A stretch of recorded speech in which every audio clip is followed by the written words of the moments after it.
Selamat siang yang terhormat, yang kami muliakan Majelis Hakim Mahkamah Konstitusi. Kami sampaikan salam hormat kami, Sampurasun. Perkenankan saya menyampaikan terima kasih atas kesempatan yang telah diberikan kepada saya untuk menyampaikan keterangan selaku saksi dalam persidangan yang terhormat ini. Keterangan saya untuk mendukung permohonan oleh pihak terkait tidak langsung Komisi Nasional Anti Kekerasan Terhadap Perempuan, Komnas Perempuan. Keterangan ini didasarkan pada pengalaman baik pribadi maupun di dalam komunitas adat Karuhun Sunda Wiwitan sebagai bagian dari warga negara Indonesia yang hingga saat ini masih belum terpenuhi hak konstitusi terkait ketidakhadiran negara dalam pelayanan administrasi kependudukan.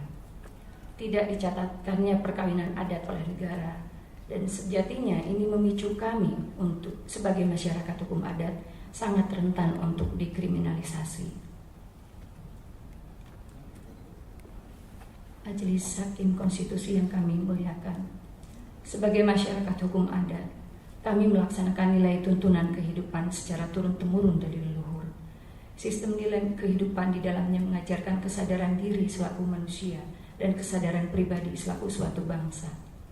Seperti warga negara Indonesia lainnya, kami pun memiliki hak dan kewajiban sebagai warga negara, melaporkan segala peristiwa yang berakibat hukum seperti kelahiran, perkawinan, dan kematian. Sejak berdirinya Negara Kesatuan Republik Indonesia hingga tahun 1963, hak sipil terutama peristiwa perkawinan masyarakat kami dicatatkan oleh seorang wedana di kantor kabupaten. Namun pada tahun 1964 mulai terjadi beberapa fitnah dan stigma pada komunitas adat kami.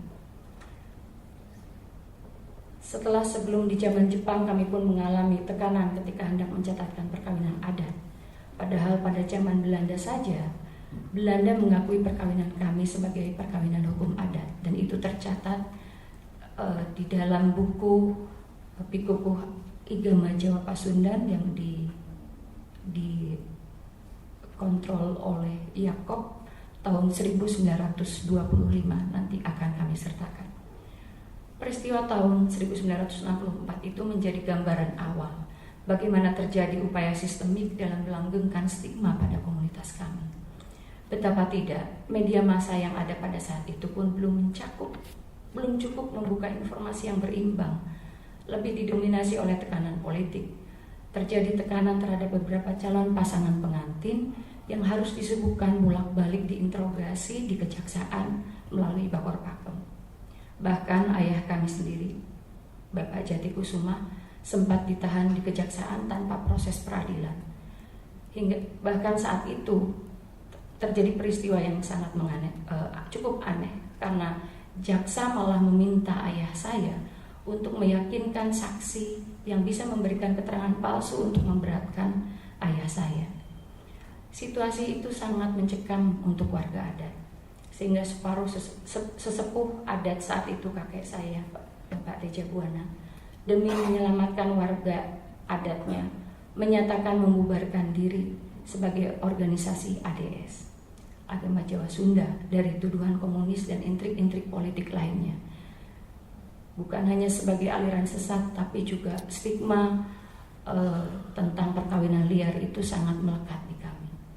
Kebanyakan warga adat akhirnya dibebaskan untuk memilih agama yang ada pada saat itu, dan kebanyakan warga adat memilih Katolik, Kristen, kemudian sebagian kecil beragama Islam. Kebijakan tersebut kini kami menyadarkan kami bahwa itulah satu-satunya jalan saat itu agar kami terlepas dari tuduhan komunis, intrik-intrik politik, hingga kemungkinan pemusnahan massal pada saat itu, seperti yang dialami oleh saudara-saudara kami di Jawa Tengah dan Jawa Timur tahun 1965. Dari tahun 1964 hingga 81, sebagian dari komunitas kami beragama Katolik, sampai hingga akhirnya kami membentuk kembali paguyuban adat sesuai cara leluhur kami terdahulu, dengan tergabung dalam paguyuban adat cara Karuhun Urang yang telah terdaftar resmi di dalam Kementerian Pendidikan dan Kebudayaan. Artinya kami sudah mencoba melegal formalkan sebuah kelembagaan paguyuban adat kami. Namun tidak lama kemudian, 1 tahun kemudian, atas tanpa proses investigasi yang berimbang, Kejaksaan Negeri Jawa Barat malah mengeluarkan pelarangan terhadap paguyuban kami lewat keputusan 44-K.2.3/8 tahun 1982. Pelarangan tersebut memang terlihat dipaksakan atas dasar kehendak penguasa politik tanpa investigasi yang nyata. Dan di dalam pelarangan itu dikatakan juga menyangkut tentang perkawinan adat yang dianggap sebagai perkawinan liar. Lebih jelasnya nanti kami sertakan juga sebagai bukti. Dampak dari SK surat keputusan tersebut melanggengkan stigmatisasi pada komunitas kami hanya karena kami melestarikan apa yang menjadi tuntunan leluhur untuk tetap merawat kesadaran diri selaku manusia dan kesadaran pribadi selaku satu bangsa. Kami ingin tetap hidup di negeri yang sudah dikodratkan oleh Sang Maha Pencipta dengan menjalankan cara dan ciri bangsa kami sebagai orang yang berbudaya Sunda, mempertahankan nilai spiritual dengan lelaku adat dan tradisi kami. Itulah kami, bukan komunitas yang ingin makar terhadap negeri yang sangat kami cintai. Bahkan pembunuhan karakter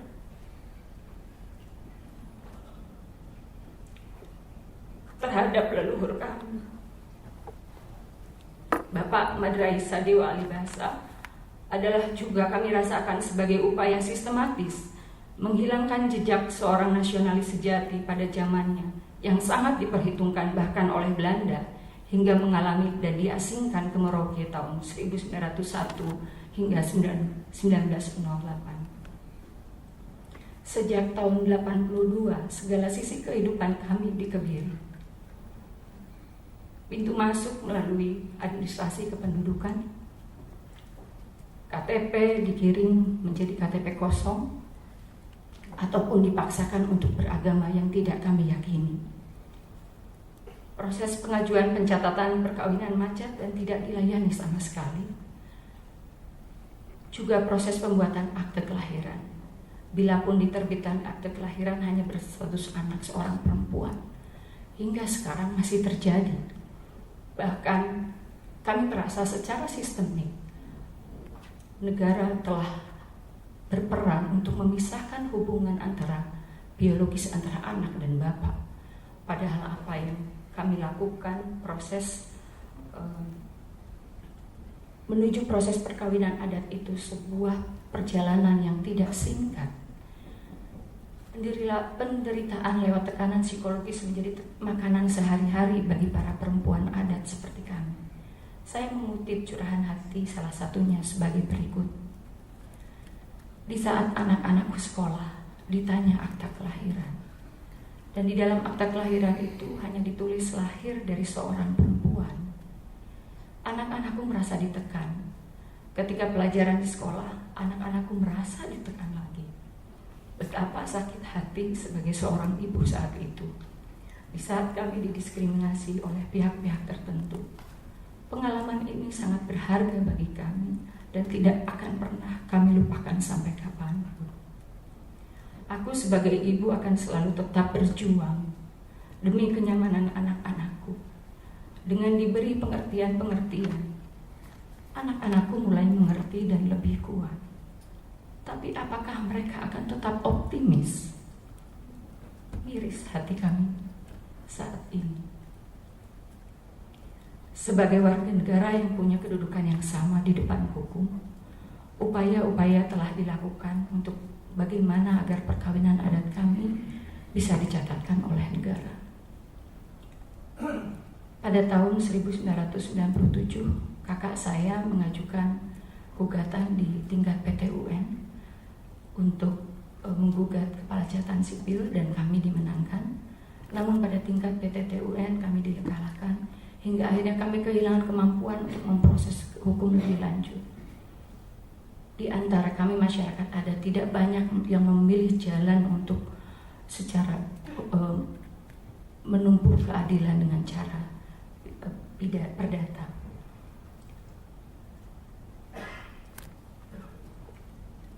Berangkat dari kasus tersebut sempat menjadi stigma di masyarakat sebagai perkawinan yang dianggap kumpul kebo. Pemberitaan media nasional saat itu begitu kuat dan lebih banyak yang menstigma dan menguatkan stigma kepada kami sebagai perkawinan kumpul kebo.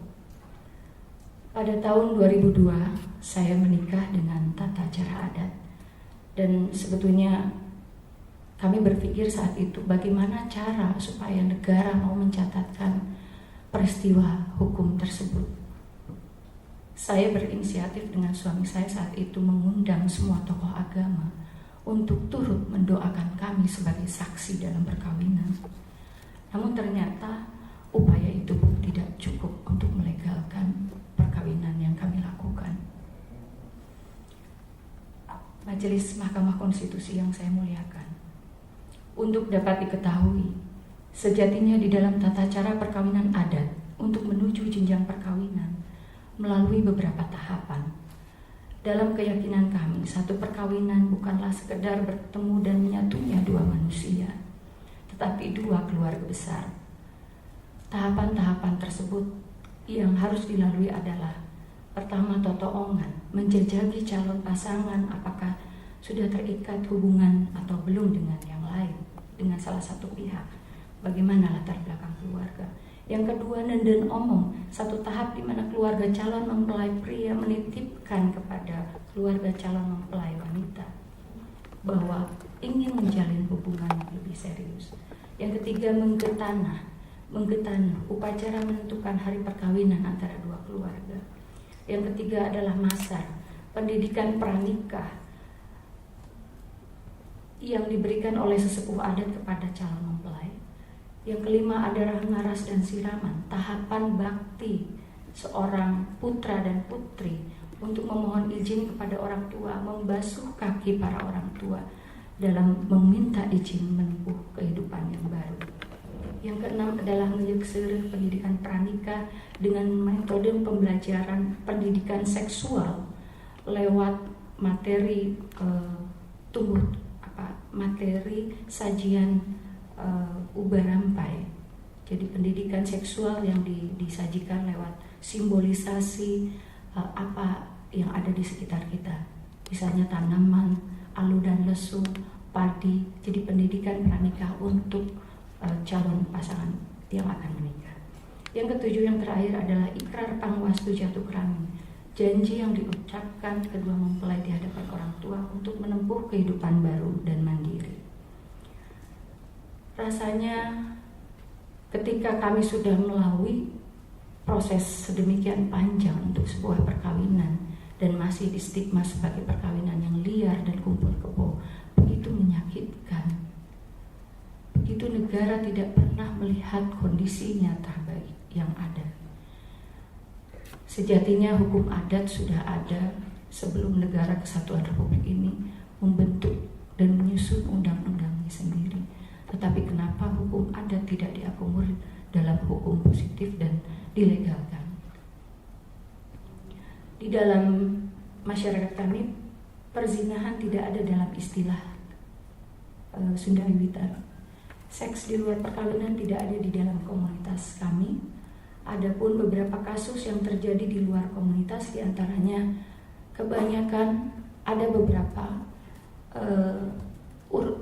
generasi muda yang menjadi masyarakat urban di perkotaan dan mereka tidak mampu menghadapi tantangan zaman dan godaan, sehingga kalaupun ada kasus seperti itu, kami tetap menanyakan dan mengklarifikasi kepada mereka apakah mereka menyadari kesalahan yang sudah dilakukan. Kami mempertemukan pasangan dan keluarga untuk mendapatkan titik temu dari jalan keluar memperbaiki kesalahan dalam melanggar adat. Bila kedua belah pihak menyadari kekeliruan dan menemukan titik kesadaran pertanggungjawaban bersama, jadi bukan pada posisi saling menyalahkan berebut benar, tetapi bersikap bahwa kekeliruan itu harus diperbaiki.